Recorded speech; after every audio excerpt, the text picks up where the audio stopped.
May the words from my mouth and the meditations of my heart be deeply rooted in that which we know to be love and truth. You are welcome to keep what works for you and discard the rest. In the book of Genesis.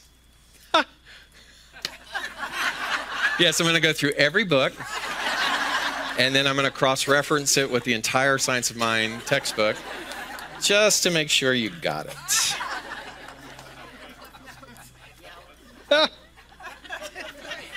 We'll be here through 2020. In the book of Genesis, there is a classic story that I'm sure if you were raised in any kind of Judeo-Christian upbringing you are familiar with, and that is the story of Abraham and his wife Sarah. Abraham and his wife Sarah. And Abraham was a devout listener to that which he labeled to be God, or he was the devout listener to that which we call infinite intelligence, intuition, divine inspiration. And he is the one that led his people into the promised land. And as he and Sarah were aging, there was still a prophecy that had yet to come to life.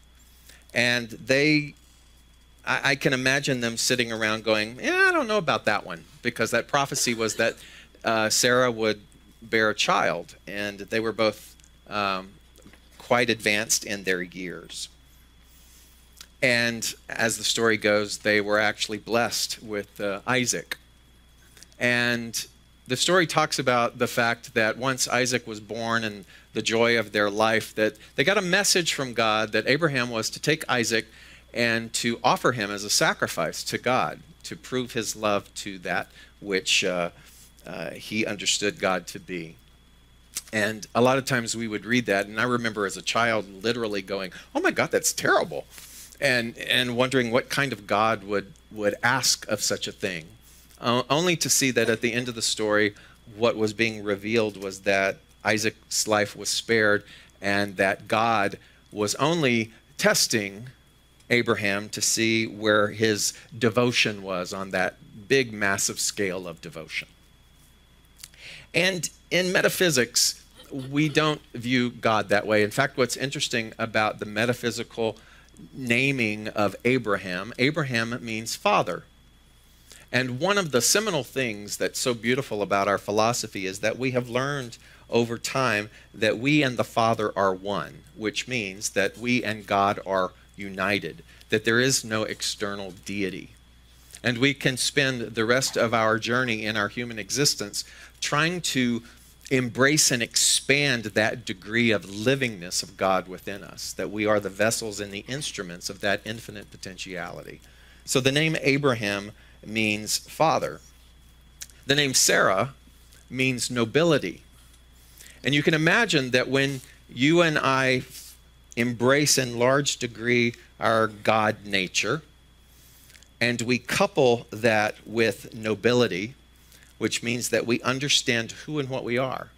We understand that there is no mistake within us, that we were not born of a mistake, that we were actually born in the light and the beauty and the reflection of that which is the beloved.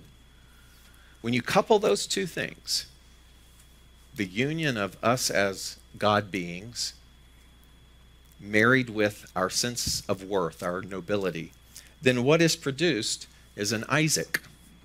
And an Isaac simply means joy. That's the interpretation of joy. So the allegory of that story is that as we own our God nature and we are in relationship with our personal nobility and divinity, we live a life of joy. We give birth to joy over and over and over again. So what does it mean then for that story to take that turn where God then asked Abraham to take his joy, his Isaac, and to offer him up as a sacrifice? Well, if you spend any time with me, you know how much I love to talk about polarity. Because everything has polarity. And polarity, understand, is not linear. So darkness is not here and light is not here. In fact, it doesn't go that way. But it's more of a sphere. And I often joke that the things that we hate the most or loathe the most, or the things that we have run from our entire lives, they're not over here and we're over here. They're right next door to each other. So if you and I have run away and said, I will never be like my mother, we are actually right close to being just like our mother. If you've run away from a situation, it means that here we are, neck and neck, side by side, hand holding that thing that we've actually run away from. Because there is no running away. There's only recognition. And often that is called the shadow work. Jung was very famous about pioneering the understanding of our shadow and realizing that the things that we are upset about are the things, the unhealed aspects, the polarity within us that we simply haven't addressed. And there is no running away from that. There is no moving away. There is no distancing from that, because all that it is information. And it's information that we have the privilege to bring up and out of our personal curiosity to begin to restructure and to heal the false thought so that we can return to the full embodiment of our Abraham nature, so that we can continue to be in right relationship with our Sarah, our nobility, so that we can continue to produce joy. And so if everything is polarity, then what is the polarity of Abraham? What is the polarity of that which is I and the Father are one? It is a belief in separation. It is an us and them. It is the way in which we view the world, and we get seduced and sucked in so much to the idea that somehow our good is being denied us. Somehow we are separate than. Somehow this person did this thing which creates this barrier that I will never be able to have that fellowship again. And so we displace that blame and that responsibility, and we give that power away over and over and over again when we are involved in the polarity of our Abraham nature. Does that make sense? And so what's the remedy of that? Number one is we have to recognize that behavior. We have to recognize that we're in the activity of that polarity, and we simply begin to migrate or return back to our authentic nature. Polarity, to me, isn't necessarily difference. It's measurement of degree. So in other words, what's the polarity of truth? Lie. As the lie is being told, does that mean that the truth is absent? No. It just means that there's a diminishment of the degree of truth being present at that time. And I would like to invite all of us to consider that there are lies about ourselves that we tell ourselves repeatedly. And it's not that there is an absence of our Abraham truth nature within us. It just means that the degree of that Abraham nature is very small. And so as we begin to work on that polarity homework, we can understand that the truth of our nature, the truth of our sonship, the truth of our communion with that which is intelligence and infinite potentiality never leaves us. It's the lies that we continue to tell over and over again that somehow seem to veil or to dampen that as our reality. And so it doesn't have to be dramatic. It doesn't have to be crawling on our knees to Mecca or atoning in such a way that we begin to add even more diminishment and even more falseness about our nobility. It's just that in that moment of recognition, the atonement happens. Atonement meaning at one ment. I am at one with my Abraham nature. I atone for the lie that I have been telling myself. And the more that I continue to do that, the polarity then of nobility, of what Sarah represents, would be what? If I'm noble, the polarity of that would be that somehow I believe that I'm an outcast, that I'm worthless, that I don't deserve. And what would be the polarity then of Isaac? If Isaac is joy, then the polarity of that would be that I'm always birthing pain. I'm always birthing new fears. I'm always birthing new prejudices about people and myself. And so when we start to understand that, then maybe what this figurehead God was asking of Abraham was to sacrifice the polarity of Isaac, to sacrifice the false idea, to actually lay the lie on the altar and become rid of it. And you would think then that that would be a good thing to sacrifice. And if it is a good thing, then why don't we do it? Why don't we wake up every morning and go, ooh, lie, altar, sacrifice? Let's go. Maybe it's because we think or feel or have been domesticated to believe that when we sacrifice the lie, we lose our story. We lose our identity. We lose what is familiar. And so we hesitate because somehow the lie has become precious. Somehow the lie has been so socially acceptable that it's how we relate to one another. And it is the cornerstone of the organizations that we are a part of, and the clubs, and the people that we hang out with, and the conversations that we have when we are with one another. And they're all centered around lies. And so who would we be if we laid our lies on the altar? Who would we be if we stopped telling our story? Who would we be if we stopped identifying ourselves as our pain and our suffering? And to me, that's really the metaphysical understanding of what that which is God, the divinity within us, is constantly asking of us. Because when we say, yes, I'm willing to do that, yes, I'm willing to sacrifice that false idea about myself, then what happens is that rush of connection comes in and says, understand that by doing that, you do not die, that you are saved, and that you are born into your perfect identity. And that becomes the story of our whole human existence. That is the story of human nature, of humankind as we know it. It is the eternal story that every single time we are being asked, are you willing to sacrifice your lie? And so when we ask ourselves that question, we begin to go on a quest. And I like to think of any of us that go on quests, quest of understanding, quest of curiosity about who we are. I like to think of us as pioneers. And the world needs pioneers. Just as the great Howard Thurman said, don't ask what the world needs, but ask what makes you come alive and go do that thing. Because what people need is people who have come alive. And pioneers are people who come alive.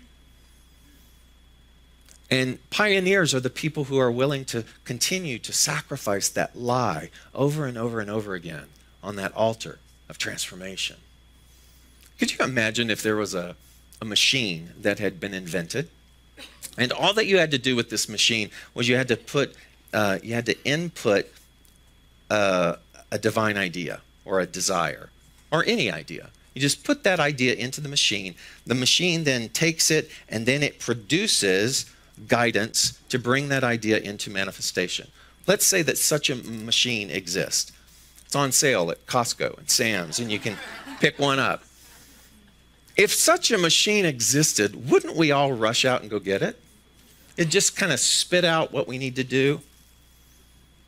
Well, I think that our pioneering nature is very much similar to that.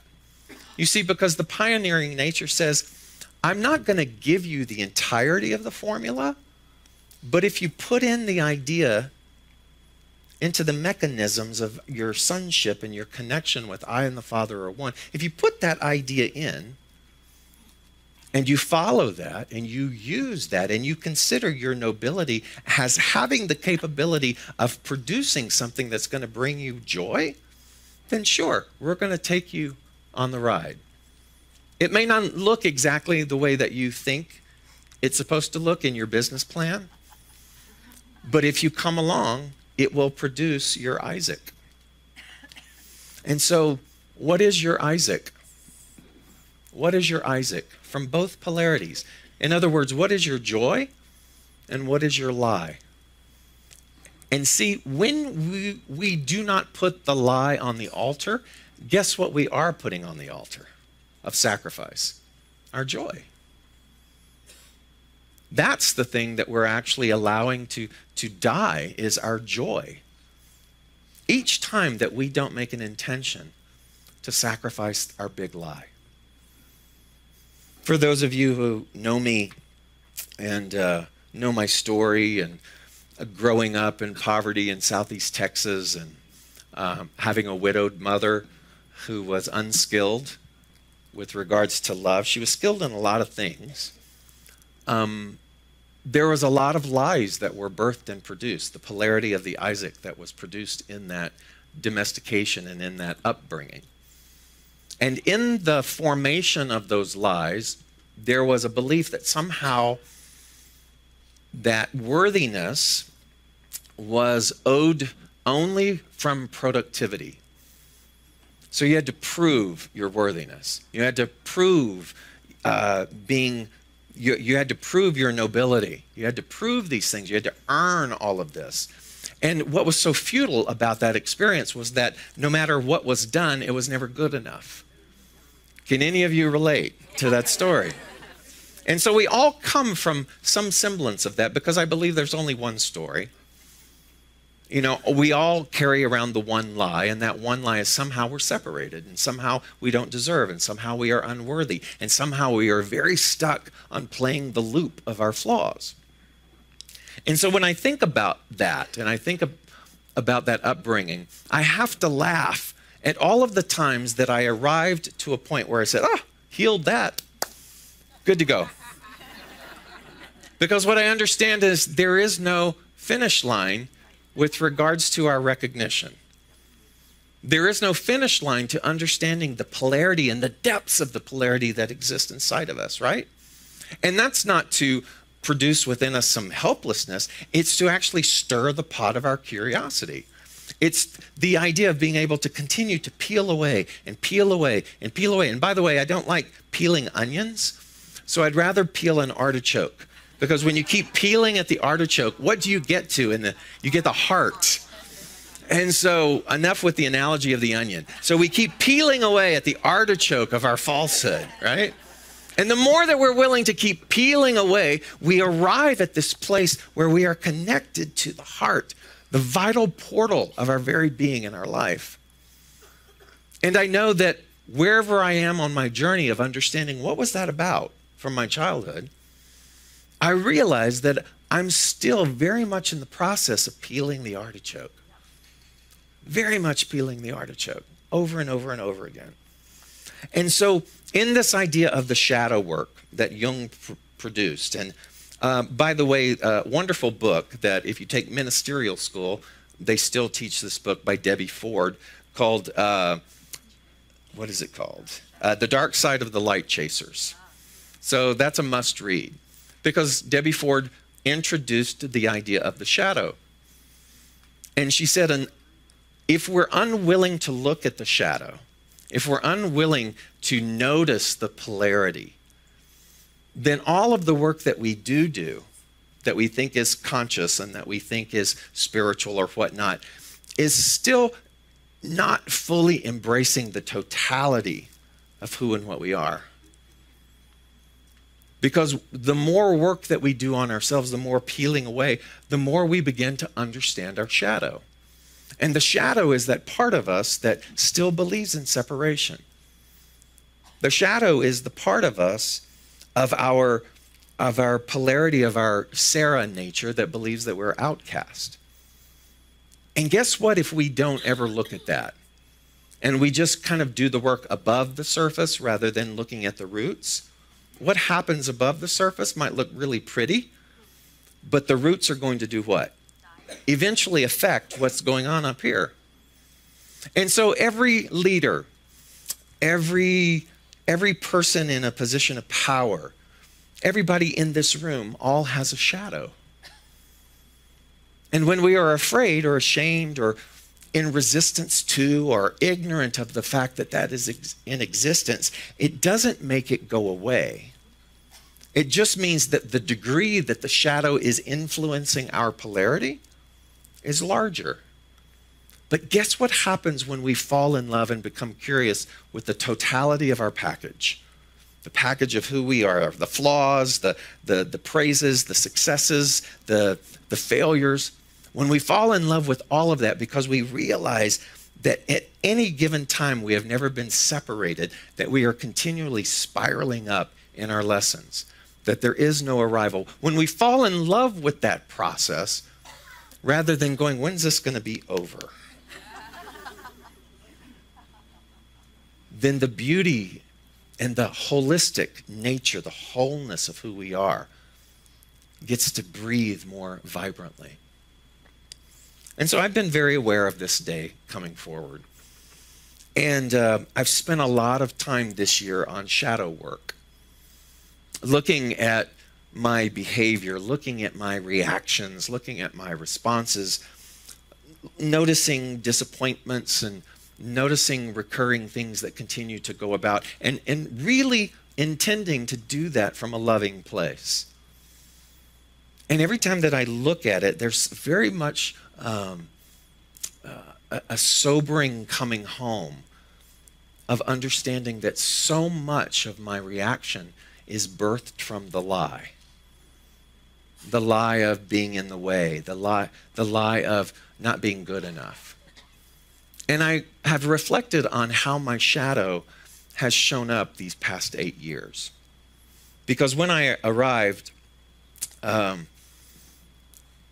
promises that were made were not fulfilled. And I'm like, that's okay. And I'm working on ceremonies and being okay with ceremonies, but there's a lot of ceremonies that go on with ministers, like installation ceremonies and doctorate ceremonies, and all the time I would go, it's okay, we don't have to do that. And what I realized that my shadow nature was the one that was instigating that. I thought I was doing SLCA a favor. Oh, let's not spend that money. But really, when I sat with it this year and I looked at it, what it was my shadow nature going, you don't deserve that. You don't deserve that. The practitioners tried to give me a spontaneous reception at the last month's meeting, and they all got up and they started speaking, and I was so uncomfortable. I just wanted to be the paint and just slide back into the wall. And I thought, why? Why are you so uncomfortable when people are saying things like that? And I realized it's because that shadow part of me is still in its process and in its journey. And that's the thing that my mentor, Dr. Will, who was a part of our council this year, was always trying to teach me. He would say, be very, very cautious of hero worship. Because when we hero worship, we actually cast upon that person that in order for them to maintain the title of a hero, that then they have to save somebody. And we're not here to save anybody because we're all one. And so the things that we admire about other people, again, same principle applies, are the same components of who we are. Just as the things that we don't like about other people are the same components of who we are.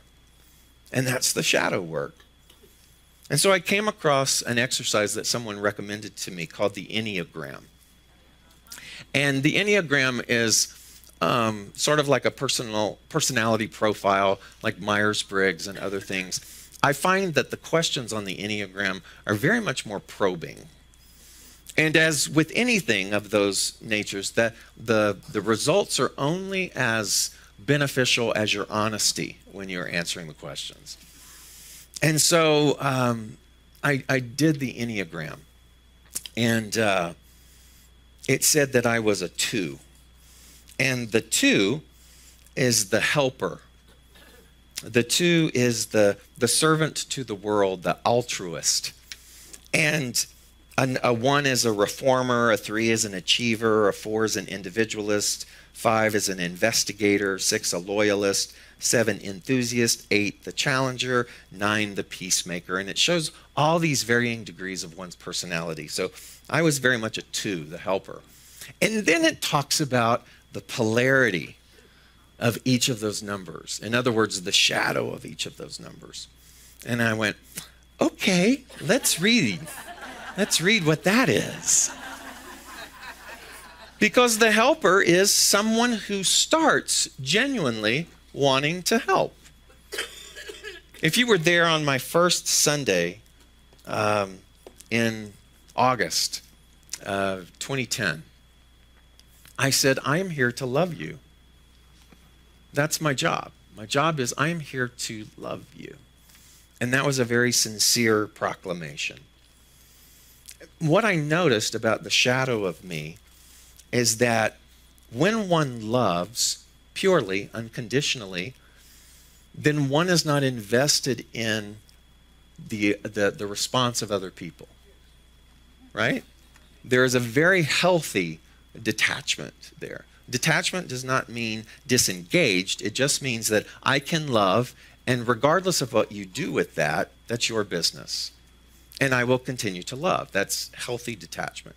What I realized is that as I loved, it was like, okay, are they going to love me back? And even though I would say things like, nah, I don't need that, what I realized in my shadow, and I'm going to just confess this, is that I wanted someone to come up and go, don't be silly. We're going to give you that. Confession. Transparency. And that's the lie that hasn't been put on the altar for sacrifice. You following me? And so what I began to look at and repent of and do forgiveness work on was all the times that my love had condition. Because I realized that when I look at that and I atone for that, that actually what I'm doing is I'm forgiving myself. And the more that I forgive myself, the better I am as I enter into whatever that next expression is. If I don't do the work, then I leave one experience and I go into the next experience with what? The same thing. If I leave this relationship and it's not healed, if things have not been put on the altar to sacrifice the lies, then I will enter into the next relationship the same way. If I leave a company, a business, with my fist in the air, indignant and self-righteous about the way in which they treated me, then it doesn't matter where that I go, I will enter into the next experience like this. Do you understand? And so, how many of us hold others hostage in doing our own healing work? And I realized that when I showed up, there was still a lot of healing work for me. Somehow I thought, well, I was 50 when I moved here. I should have it all together by then. And what I've come to understand is that it's a never endless process. And so as I continue to forgive myself, as I continue to probe deeper into the shadow part of me that somehow isn't being truthful when it dismisses acknowledgement, then I strive to do better with that. I think there was a fear there that that some of the behaviors that I saw in other people, because for many years working with people like Louise Hay and Marianne Williamson, I was prone to and in the proximity of a lot of personality. A lot of personality. And the personality wasn't necessarily congruent with what was in their book. And I remember I would sit backstage and I'd go, oh. And I would go, well, I'm never going to be like that. I'm never going to be like that. And I remember going to Oral Roberts University, and I was in the World Action Singers, and so we were on television every week. And I would sit backstage before taping, and I would watch chairs fly by a certain evangelist. And I'd go, oh, I will never be like that. I will never be like that. And I still had that narrative of somehow it had to look a certain way, because if you don't stay on the up and up, or if you become too big-headed, or if you take too much accolade, you might wind up like that, and you might be throwing chairs across the room. And so my entry point in a lot of my ministry over the years has been, don't be like that. Rather than own your divinity. Trust yourself. And so the message that I say to you today is not my story. It's the story of all of our Abraham nature.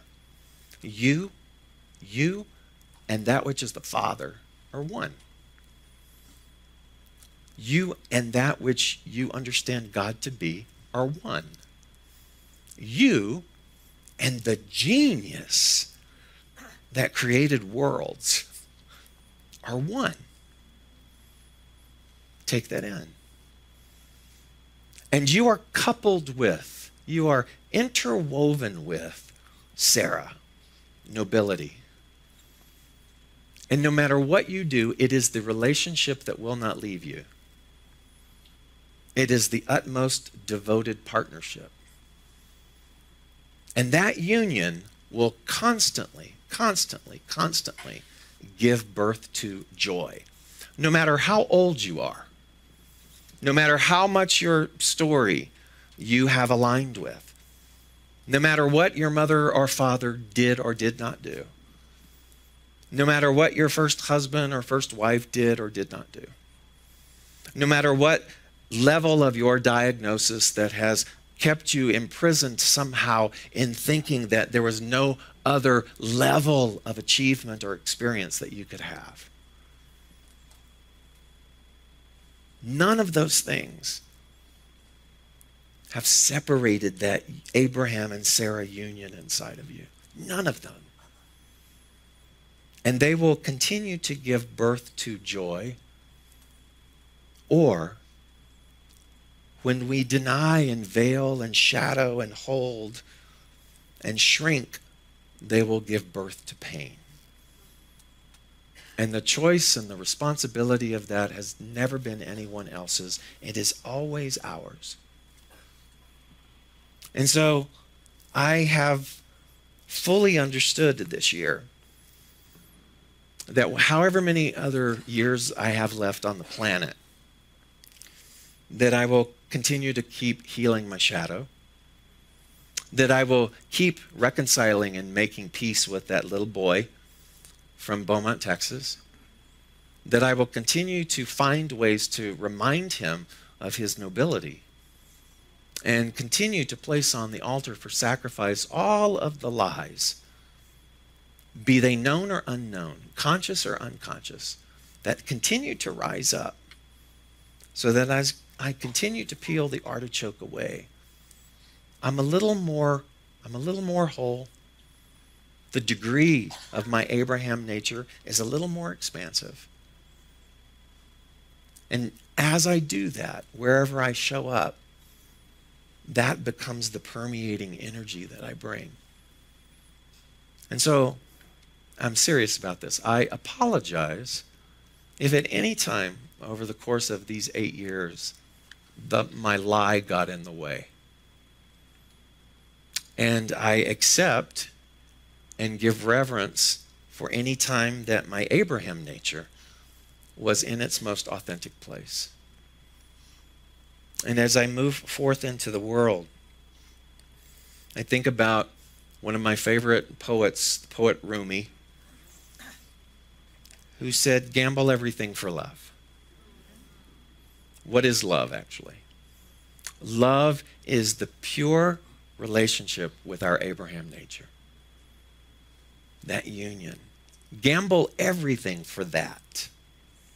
Gamble everything for love if you are a true human being. If not, leave this gathering. Half-heartedness doesn't reach into majesty.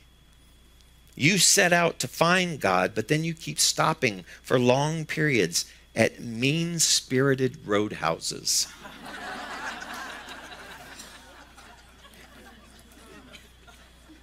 I love this. Don't wait any longer. Dive in the ocean. Leave and let the sea be you. Silent, absent, walking an empty road of all praise.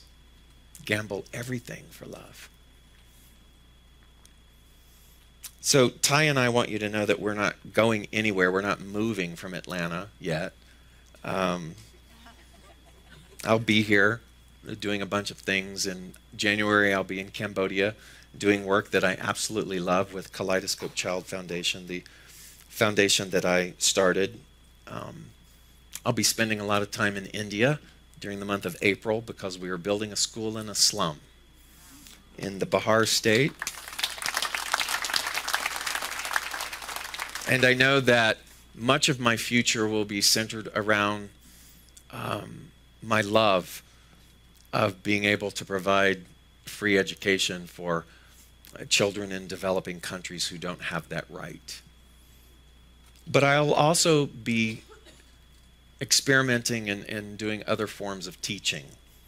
A dear friend from Europe once, I guess you could call it, she prophesied, and she said, "You're going to have a wisdom school.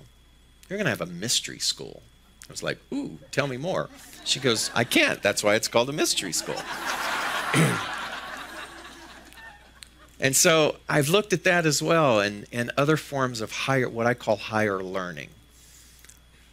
Other modalities and ways to be able to heal all of us of our shadow nature, of the big lie, and to open up into dimensions of reality and experience with our Abraham nature that many of us have never really fully grasped or understood. That excites me. And I'm ready to do more of that. So if you want to stay in touch with me, you can always go to my website, davidault.com. And there's a thing right there that says, fill this out, put your email in, and I will tell you where I will be. And if that resonates for you, great.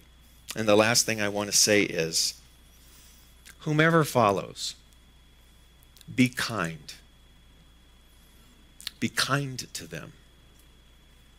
One of the things that our organization does not have is what is called an interim minister. An interim minister is someone who comes in the interim as one exits and the next one voted on, or the next candidate that is to come in. They provide that buffer space for everyone who goes, "Well, that's not the way we did it before." The interim minister is the one who goes, thank you for sharing, because they know they're only there for the interim. And all of the stuff, all of the unhealed aspects, a lot of shadow that pops up from people, is dealt with in a civil, in a loving, in a humane manner. Unfortunately, our parent organization doesn't have that. Subconsciously, a lot of what the Spiritual Council was this year was a form of interim ministry. So that when that next person does come in, you will be primed and ready to love them, and to love them in a way in which they deserve, and to honor their ideas, and to honor everything that they have gone through in order to get and be here to serve you. Don't ever remember that. Don't shrink them or confine them to history. Allow them to be who they need to be. And love them with your whole heart, not half-hearted, but your whole heart.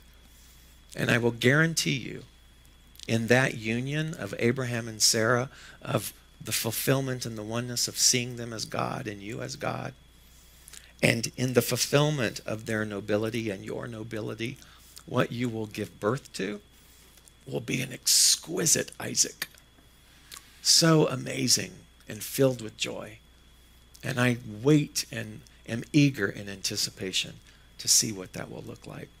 thank you from the bottom of my heart for everything that you have contributed to my life, for allowing me to perform funerals and to wed you and to teach you and to sit bedside with you and to pray with you and to grow with you. You have been my teacher as well, and for that I am profoundly changed. I love you with my whole heart. God bless.